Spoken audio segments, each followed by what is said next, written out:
only thing that can make God be astonished and stun God and marvel God is a mere man who recognizes who he is and that the power of what he says, he can make it happen.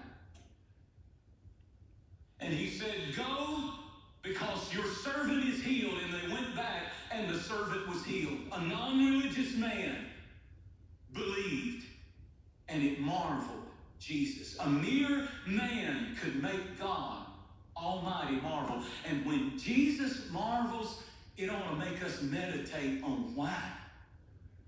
Anybody that can marvel God, blow God's mind, it's just really amazing when you think about it. This 8,000-mile wide ball that we call Earth, rotating at 1,000 miles per hour while soaring around the sun at 67,000 miles per hour.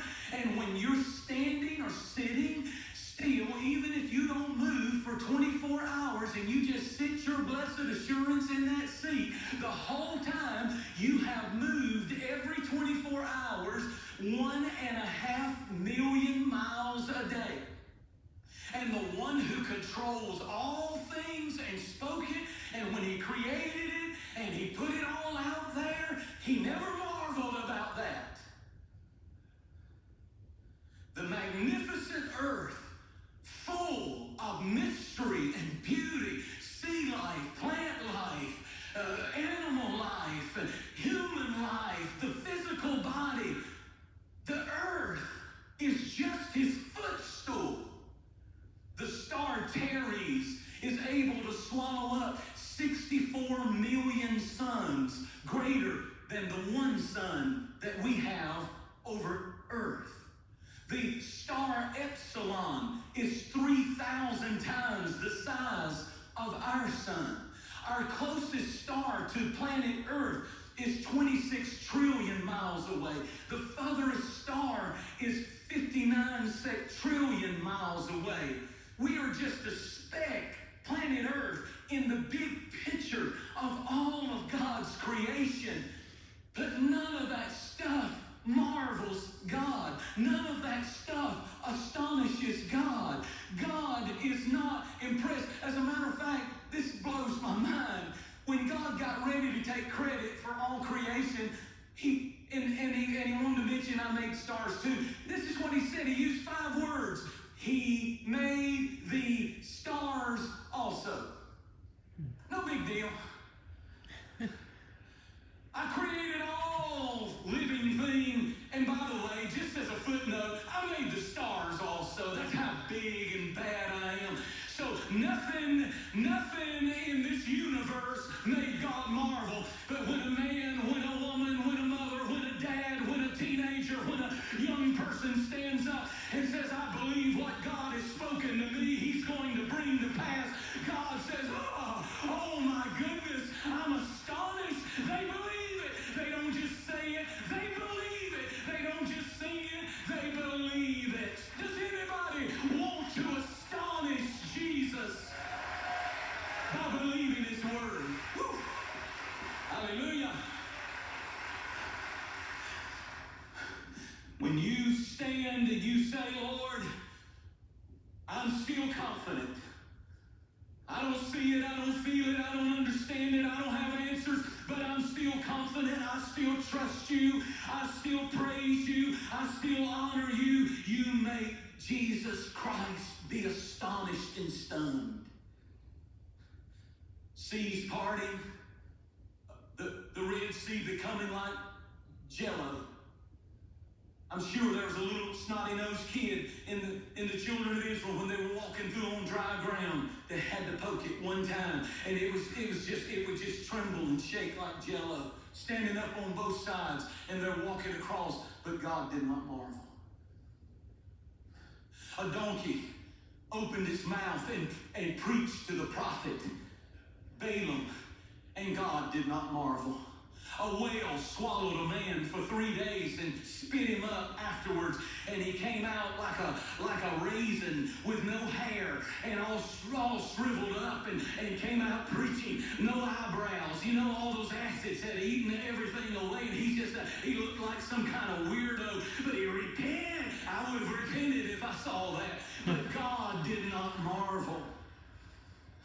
An axe head doing the backstroke across the Jordan River, and God did not marvel. A bush burning and lighting up in the wilderness and saying, take off your shoes, shoes, shoes, shoes. You're standing on holy ground, ground, ground. I would marvel, but burning bushes didn't marvel God. 26,000 tons of manna every morning at the tent door of the Israelites for 40 years didn't marvel God. Water coming out of rocks didn't marvel God.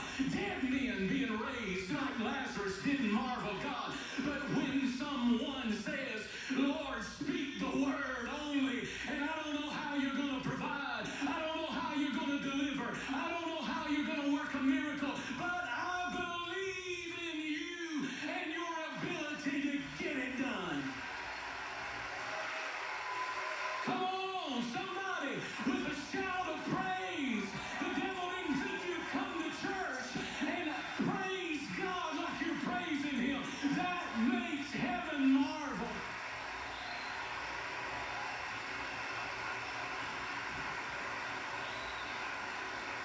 Old Jehoshaphat got a bad letter from Sennacherib, evil king.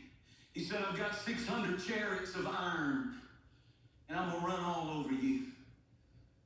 He sent it in a letter. He took the letter to the temple, put it on the altar, looked up to heaven and said, God, we got mail. Because you put me here,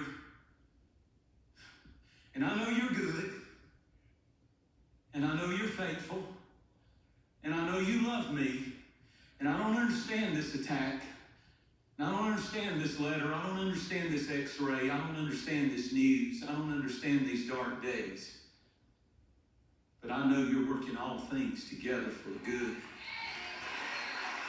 And so God said, well, I'll tell you what to do, Jehoshaphat. Take the praise singers and tell them to get out on the front line. Don't send any weapons with them. Just give them a tambourine and give them a harp and give them a violin, give them a guitar and a saxophone, and tell them to get out there and do nothing but talk about how good I am and how merciful I am and how I'm a generational God and my mercy endures from one generation to another. Don't care what the times bring. Don't care what the culture brings. Don't care what evil brings. Don't care what Antichrist wants to bring. Bring it on. Greater is he that is in us than he that is in the world. And the Bible said when they got out there and they started praising God, that's why what we're doing in here, it's more than the loud, annoying person behind you while you're trying to soak it all in. No, sometimes you don't understand. That's a former alcoholic. That's a former jailbird. That's that one on your right over there. Look at him. He's a former alcoholic. That one was a manic depressive. That one was lost. That one was sick and died of COVID. But here they are in church this morning. You don't know why people are so noisy. You need to leave them alone. Maybe the Bible said, rejoice with them that rejoice. Uh-oh. That means if anybody on your row starts rejoicing, you have a biblical mandate to jump in and say, I don't even know what we're shouting about, but let's go.